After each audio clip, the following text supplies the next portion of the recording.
Assalamualaikum warahmatullahi wabarakatuh. Bismillah, alhamdulillah, hamdan katsiran thayyiban mubarakan fih, kama yuhibbu rabbuna wa yarda. Asyhadu an la ilaha illallah wahdahu la syarikalah wa asyhadu anna Muhammadan abduhu wa rasuluh. Amma ba'd. Di jadwal tertulis Ustaz Fathul Bari pemateri sore kali ini, mohon maaf, beliau sedang menjadi juri dari perlombaan debat. Akhirnya ya mau nggak mau anak aja nggak apa-apa ya. Semoga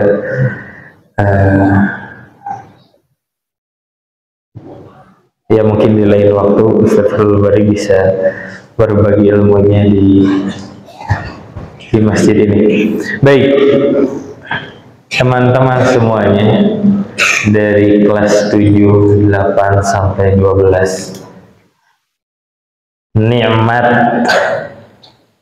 Allah Subhanahu wa ta'ala yang sering sekali dilupakan oleh hamba-hambanya itu ada dua. Ni'matan, kata Nabi SAW, ada dua kenikmatan yang dimana manusia itu maghbunun fihi ma katsirun minan nas. Banyak manusia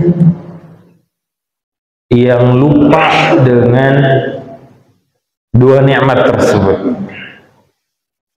Ya, dua nikmat tersebut adalah as-sihhatu wal faragh. Nikmat sehat dan nikmat waktu luang. Pecinya dipakai dulu. Siap. Ada yang tidur satu orang, silakan dibangunin dulu.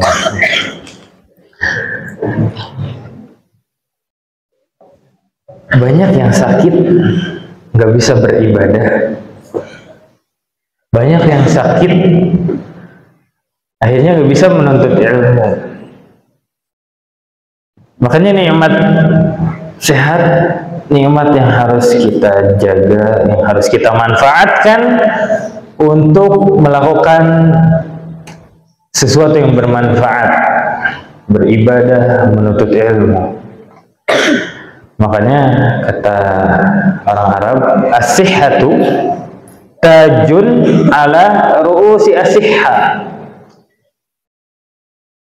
Kesehatan itu adalah seperti mahkota, kayak peci, mahkota ditaruh di atas. Ala ru'usi as-sihha. Kesehatan itu hanya adalah mahkota yang ada pada orang-orang yang sehat aja.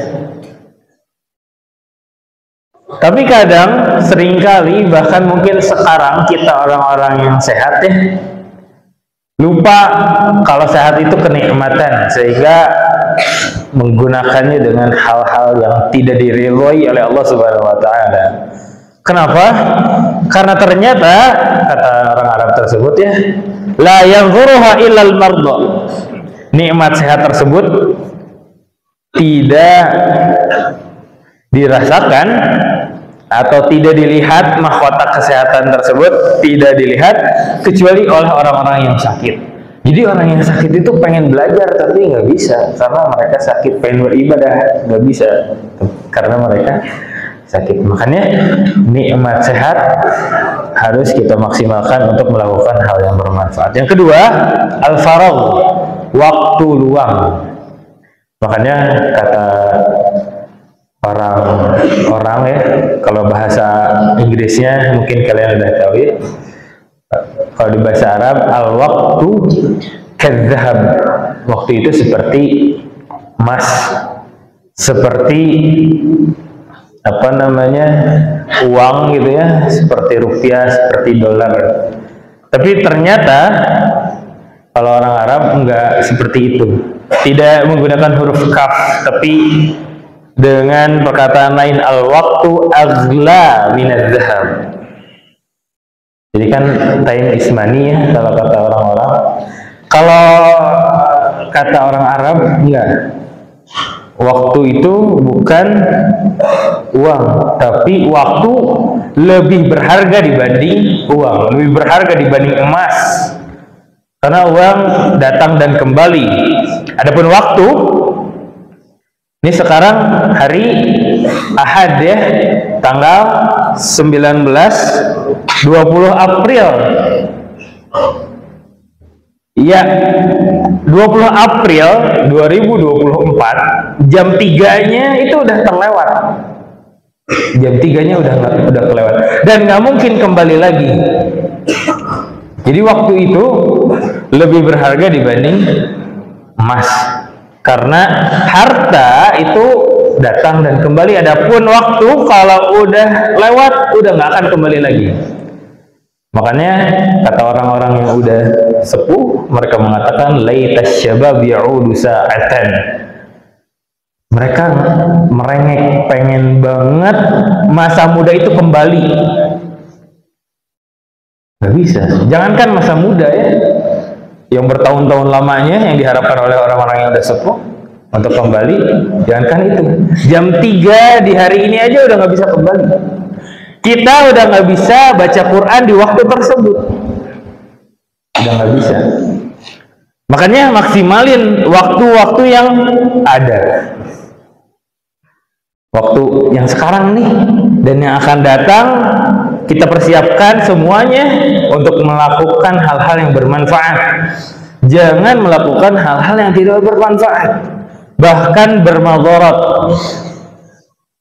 Karena waktu tersebut nggak akan balik lagi. Saking dahsyatnya, saking mulianya waktu, Allah Subhanahu wa Ta'ala dalam beberapa surat bersumpah dengan waktu. Wal 'asr, wal lail, wad duha, dan lain-lain. Jadi waktu itu adalah hal yang sangat penting banget. Bahkan Al-Hasan Al-Basri mengatakan, ya bena Adam, wahai anak Adam, wahai manusia semuanya. Jadi beliau mengingatkan sesama, ya beliau juga manusia ya. Beliau mengingatkan kita semua, innama anta ayyam. Ingatlah bahwa kita ini hanyalah kumpulan-kumpulan hari. Idza dhahaba ba'duhu dhahaba ba'du. Jadi kalau hari itu berlalu, maka berkurang juga umur kita.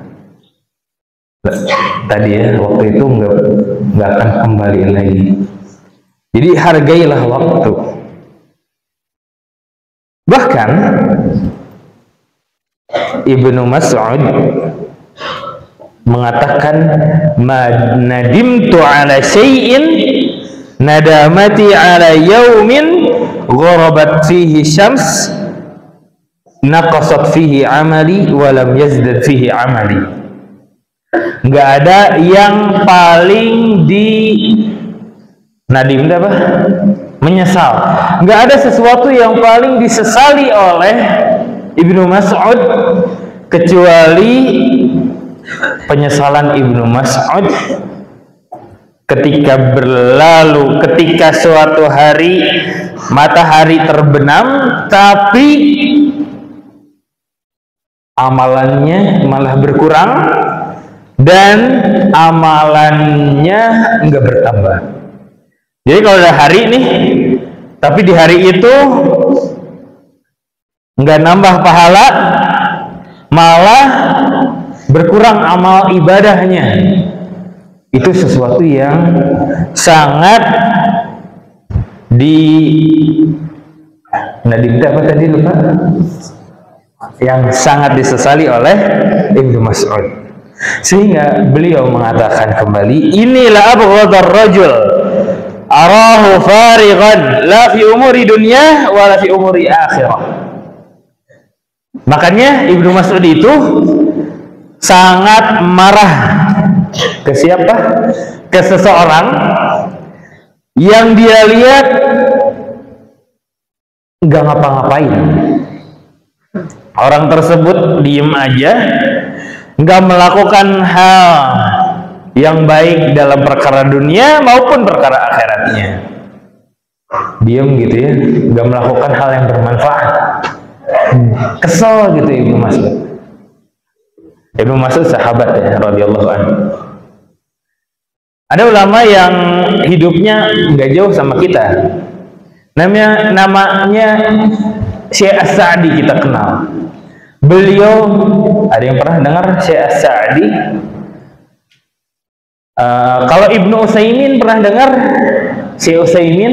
Nah, Syekh Utsaimin itu muridnya Syekh As-Sa'di. Jadi Syekh As-Sa'di itu mungkin tahun 90-an atau tahun 1980-an. Beliau adalah ulama di Saudi ketika itu, punya pesantren. Nah, salah satu muridnya itu adalah Syekh Al-Utsaimin. Jadi Masya Allah ya, Syekh Utsaimin terkenal banget. Beliau ketika wafat, dari mobil ambulans turun sampai ke tempat beliau mau disolati ya, disimpan, itu nggak bisa diangkat oleh beberapa orang, nggak bisa karena jalannya udah penuh, akhirnya diestafetin. Masya Allah, saking luar biasanya tuh Syekh Al-Utsaimin. Begitu juga Syekh bin Baz ketika wafat seperti itu. Nah, kita akan membicarakan Syekh As-Sa'di, guru dari Syekh Al-Utsaimin. Beliau punya kitab tafsir yang terkenal, Syarah Taisir Kalamir Rahman fi Tafsir Kalamil Mannan, gitu ya kalau salah nama kitabnya. Beliau pernah berjalan melewati pemuda-pemuda yang lagi ngobrol, yang lagi melakukan hal-hal yang manfaatnya sangat minim sekali, yang ngobrol main-main lah ya. Kemudian beliau berbicara, seandainya aku bisa membeli waktu-waktu mereka, kan mereka berarti waktunya lowong banget ya. Sementara Syekh As-Sa'di itu ulama ya, kerjanya baca kitab, belajar. Nah, beliau itu 24 jam, kan sama ya manusia semuanya 24 jam, beliau juga 24 jam punya jatah waktunya. 24 jam yang beliau punya itu beliau rasakan kurang, pengen nambah tuh. Karena masih banyak buku yang belum beliau baca, masih banyak pelajaran yang beliau ingin pelajari. 24 jam kurang, makanya iri ke orang yang punya waktu luang banyak banget. Makanya ketika ngelihat orang yang duduk-duduk nggak ngapa-ngapain, nggak belajar, beliau pengen ngebeli waktu mereka, biar dari sehari 24 jam ditambah gitu. Masya Allah, ulama itu seperti itu. Maka kita lihat diri kita. Mungkin ini sebenarnya nasihatnya pasnya ketika kita mau liburan gitu ya. Karena Masya Allah teman-teman di sini semuanya udah dikondisikan untuk fokus belajar. Kenapa Anda bilang nasihat ini cocoknya sebelum mau liburan? Karena berkaitan dengan internet. Banyak sekali aplikasi-aplikasi atau konten-konten yang kalau kata Ustadz siapa namanya? Astagfirullah, Anda lupa. Kamad MTS siapa? Apa? Ustadz Cahyudi, Ustadz Cahyudi. Anda ingat Ustadz Cahyudi? Teman anak itu. Bilang aja teman. Oke, ya nggak teman Anda. Oke, kata Ustadz Cahyudi ada namanya alaqat asyagilah. Masih ingat? Beberapa hari yang lalu beliau menyebutkan al-alaqat asyagilah. Sesuatu yang mendistract, yang ngeganggu fokus kita untuk belajar. Yang paling mengganggu fokus kita untuk belajar adalah konten-konten di sosial media sekarang. Tidak hanya Ustadz Cahyudi yang mengatakan hal tersebut, ternyata pemerhati-pemerhati di luar sana mengatakan, dan istilah ini muncul tahun kemarin 2024, namanya brain rot. Brain rot, ada yang pernah dengar? Otak yang brain rot, ya. Gimana pronunciation-nya? Brain rot. Oke. Otak yang enggak dipakai untuk memikirkan hal yang kompleks. Si aplikasi-aplikasi yang atau konten-konten yang ada itu membuat otak kita itu berpikirnya hal-hal yang remeh aja, hal-hal yang receh aja, hal-hal yang mudah. 1 tambah 1 berapa? Nah, yang ada di konten-konten sekarang itu membentuk otak kita agar hanya bisa memahami hal yang mudah saja, semudah jawaban dari pertanyaan 1 tambah 1. Lebih dari itu, lebih sulit dari itu, maka otak nggak bisa bekerja lagi. Kenapa? Karena di HP kita banyak banget konten-konten itu menyuguhkan hal-hal yang nggak perlu manusia itu berpikir keras. Dilihat aja. Terus banyak repetitif, banyak pengulangan gitu ya. Udah mah gampang ya. Terus si model kontennya itu banyak gitu. Ada lagi dengan konten creator yang lain, tapi tipe kontennya sama. Itu lagi. Dan bahayanya banyak banget ya, mendapatkan di Tempo atau Tempo ya. Mereka juga menukil dari yang lain mungkin ya. Dampak dari kebanyakan mengkonsumsi konten-konten yang mudah banget untuk dicerna, nggak nyuruh otak itu untuk berpikir, yaitu manusia mungkin beberapa tahun ke depan generasinya akan kesulitan beradaptasi. Adaptasi adalah skill manusia yang Allah Subhanahu wa Ta'ala ciptakan. Allah ciptakan manusia juga memberikan nikmat adaptasi gitu. Adaptasi itu manusia ya, itu otomatis kalau mendapatkan sesuatu yang tidak enak bagi manusianya, manusia bisa untuk beradaptasi. Kalian biasanya dekat dengan orang tua kalian, tiba-tiba ke sini, itu hal yang gak enak, itu hal yang baru. Tapi kesulitan itu dilalui setelah seminggu, sebulan, atau setahun, dan beberapa tahun kemudian udah bukan jadi masalah lagi. Kenapa? Karena kalian punya skill adaptasi. Nah, generasi yang terus-menerus mengkonsumsi tadi konten-konten yang receh itu nanti setelah beberapa tahun kemudian sulit bagi dia untuk beradaptasi. Jadi ke pesantren susah, nggak bisa. Seminggu masih nangis-nangisan, sebulan gitu juga, setahun gitu juga, nggak bisa beradaptasi. Kenapa? Karena sulit untuk mendapatkan hal yang membebani hidup dia, sehingga akhirnya depresi nanti dan bahaya-bahaya yang lain mendatangi dia. Kemudian bahaya yang lainnya adalah kesulitan berpikir solutif. Masalah itu kan banyak ya. Nah, yang sering konsumsi konten yang mudah tadi ya, yang receh tadi, itu insting untuk cari solusinya sulit.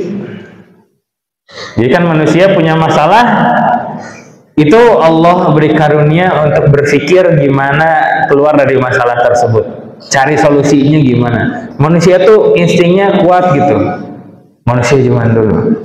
Tapi zaman sekarang banyak konten seperti itu dibuat manusia untuk tidak bisa cari solusi. Serem banget ya. Jadi ada masalah, aduh gimana ini, makanya stres, banyak banget yang stres sekarang, yang mental issue, yang akhirnya pergi ke psikolog gitu, karena ya mau nggak mau ya bisa jadi stres, halusinasi nanti muncul, udah bunuh diri aja, udah apa, itu nyata. Kenapa? Karena salah satu akibatnya adalah banyak banget konsumsi konten yang receh, yang enggak buat otak kita itu mikir gitu, sehingga stres. Terus juga katanya kesulitan fokus pada tugas yang penting gitu. Kelihatannya antum-antum teman-teman semua ini bukan konsumen konten-konten seperti itu, atau seenggak-enggaknya ketika di rumah konsumsi konten yang dikit-dikit scroll terus kayak gitu ya, yang tidak harus berpikir panjangnya, enggak terlalu parah lah dibanding di luar sana. Kenapa? Karena buktinya teman-teman semua bisa kajian dengan waktu yang lumayan lama gitu, setengah jam, sejam, atau di kelas dari pagi sampai zuhur. Karena katanya orang-orang yang terpapar dengan konten tersebut fokusnya itu cuman 20 atau 40 detik aja. Di atas itu dia udah nggak bisa fokus tuh, karena pengen hal yang baru lagi. Jadi pokoknya lebih dari 40 detik otaknya atau jiwanya minta hal yang baru, apalagi nih yang baru. Makanya kalau nggak seru-seru amat langsung di scroll lagi. Itu bahaya banget, susah fokusnya. Dampaknya apa? Dampaknya orang tersebut itu banyak banget lupa. Bukan lupa Al-Quran, bukan lupa hafalan pelajaran, nggak hanya lupa yang seperti itu. Lupa naruh barang misalkan, lupa tadi itu mau apa ya. Itu kita kadang-kadang suka kayak gitu, tapi nggak sering. Tapi orang kayak gitu sering kayak gitunya tuh. Lagi ngomong tiba-tiba blank, mau apa ya gitu. Dan itu sering. Kita sesekali pernah, tapi nggak sering. Orang yang konsumsi terus-menerus konten yang receh itu bahayanya sering skip. Tadi ngapain lagi ya? Kayak gitu. Bahaya banget. Makanya ulama zaman dahulu distraksinya nggak banyak. Makanya Imam Syafi'i, beliau ketika baca kitab ya, halaman 1 beliau baca, halaman 2-nya beliau tutup. Kenapa? Karena takut kecampur antara halaman 1 sama halaman 2-nya. Beliau itu, Imam Syafi'i rahimahullah, ketika satu kali baca, maka setelah beliau baca halaman tersebut, beliau langsung hafal. Masya Allah. Ada yang kayak gitu sekarang. Kita mungkin ngafalin Al-Quran satu halaman harus diulang-ulang puluhan kali dulu baru bisa kita hafal. Beliau satu kali baca langsung hafal. Masya Allah. Orang-orang zaman dahulu tuh distraksinya nggak banyak.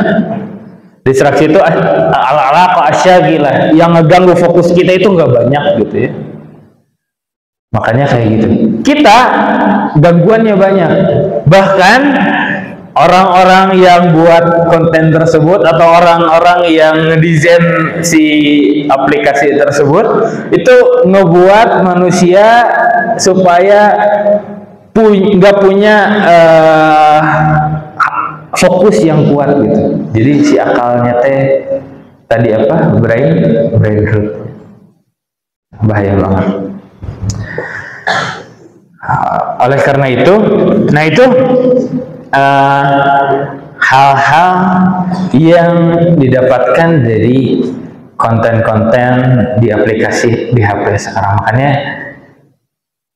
ada kata di akhir video yang di tempo.com itu dijelaskan saran bagi kita gimana agar terhindar dari otak yang busuk gitu ya, yang nggak kepake tersebut, biar otak kita itu aman. Maka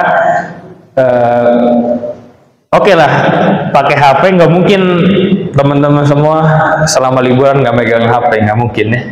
Maka bisa pegang HP tapi jangan dikasih batas waktu. Dikasih batas waktu. Ada yang namanya detox sosial media gitu.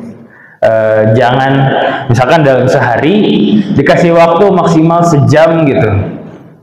Jadi pagi-pagi berapa menit, siang berapa menit. Jadi jangan terus-terusan di HP aja, karena itu bisa berbahaya. Bahayanya tadi, itu bahaya di dunia. Dan itu bahayanya hanya pada hal yang mungkin mubah gitu ya, yang dilihat itu hanya gimana cara buat meja dengan cepat dalam 1 menit gitu, buat meja atau buat kursi, itu yang mubah-mubah. Terlebih kalau yang dilihatnya adalah hal-hal yang haram, ini sangat dihindari. Jangan sampai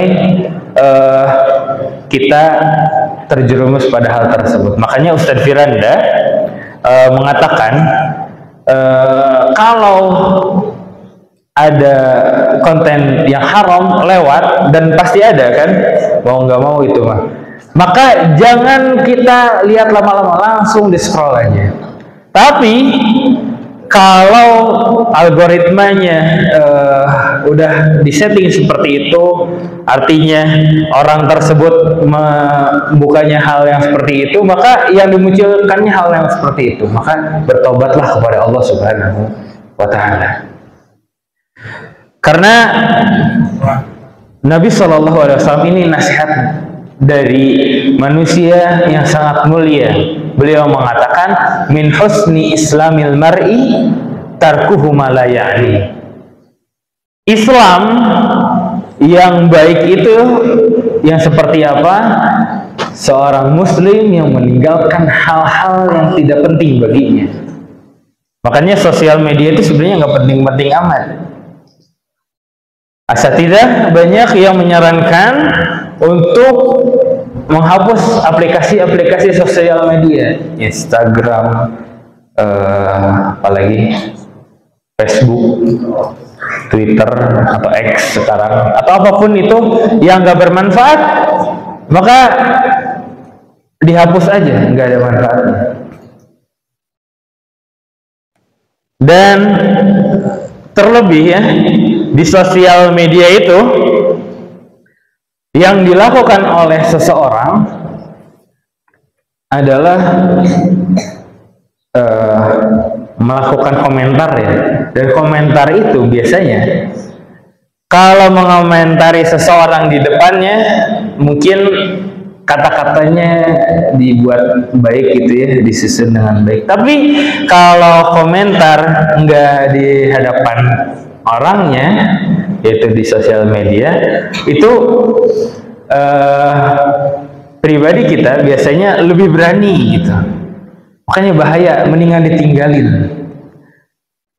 Ngomong asal aja tanpa mikirin apa dampaknya. Dan orang yang ngomong asal gak mikirin hal dibalik omongan tersebut, itu bahaya banget. Kalau di dunia ya, bahayanya ada undang-undang UU ITE itu paling lama dikurung atau dipenjara selama 6 tahun. Penjara zaman sekarang itu kalau kita dengar dari mantan napi, yang harusnya satu sel itu untuk 15 orang diisi oleh 40 orang. Jadi hati-hati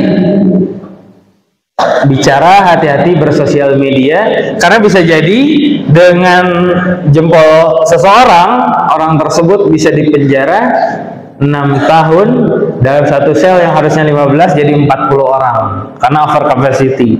Tidurnya nggak bisa pakai kasur, bahkan tidurnya dempet-dempetan banget gitu. Bayangin 15 orang harusnya jadi 14 orang.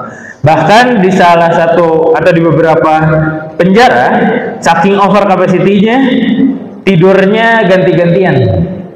Jadi beberapa menit beberapa orang, yang lainnya berdiri, nanti gantian yang tadinya berdiri jadi tidur seperti itu. Itu di dunia. Dan kalau di akhirat, dan itu kan sebenarnya orang yang komentar itu menyebutkan sesuatu atau komentarnya buruk misalkan untuk orang lain, itu kan sebenarnya menyebutkan hal yang tidak diinginkan disebutkan oleh saudaranya, yang berarti itu adalah ghibah. Maka kita lihat apa ancaman bagi orang yang ghibah. Orang yang ghibah, kata Nabi SAW ketika beliau Isra Mi'raj. Jadi ketika beliau Isra Mi'raj, beliau melihat ada manusia yang lahum adhafirun min nuhasin. Mereka itu punya jari-jari kuku yang terbuat dari besi. Kemudian besi-besi tersebut yakhmishuna wujuhahum wa sudurahum, mencabik-cabik muka mereka dan mencabik-cabik punggung mereka. Kemudian Nabi SAW bertanya kepada Jibril, man haula, siapa mereka itu? Maka kata Jibril, haulai alladhi ya'kuluna lahman nas wa yaqa'una fi a'radihim. Mereka adalah orang-orang yang menghibah, yang makan bangkai-bangkai saudaranya dan yang menghina kehormatan saudara-saudaranya. Jadi yang menghina orang lain di sosial media terutama, ancamannya ini. Ancamannya nanti Allah Subhanahu wa taala berikan ia kuku-kuku yang tajam, kemudian dengan kuku tersebut dihancurin wajah dan punggungnya. Bahaya banget dosa tersebut. Dan terlebih ya, sosial media itu orang tersebut itu melakukan ghibah, dan ghibah itu kan dosa besar dan melakukannya di hadapan umum. Dan kata Nabi SAW, kullu ummati mu'afi atau mu'afa illal mujahirin. Seluruh umatku, kata Nabi SAW, itu ada kesempatan untuk diampuni oleh Allah Subhanahu wa taala, kecuali orang-orang yang melakukan dosa dengan terang-terangan. Jadi kita tuh ada kesempatan nih. Kita kan kullu bani Adam khata', semua kita melakukan dosa.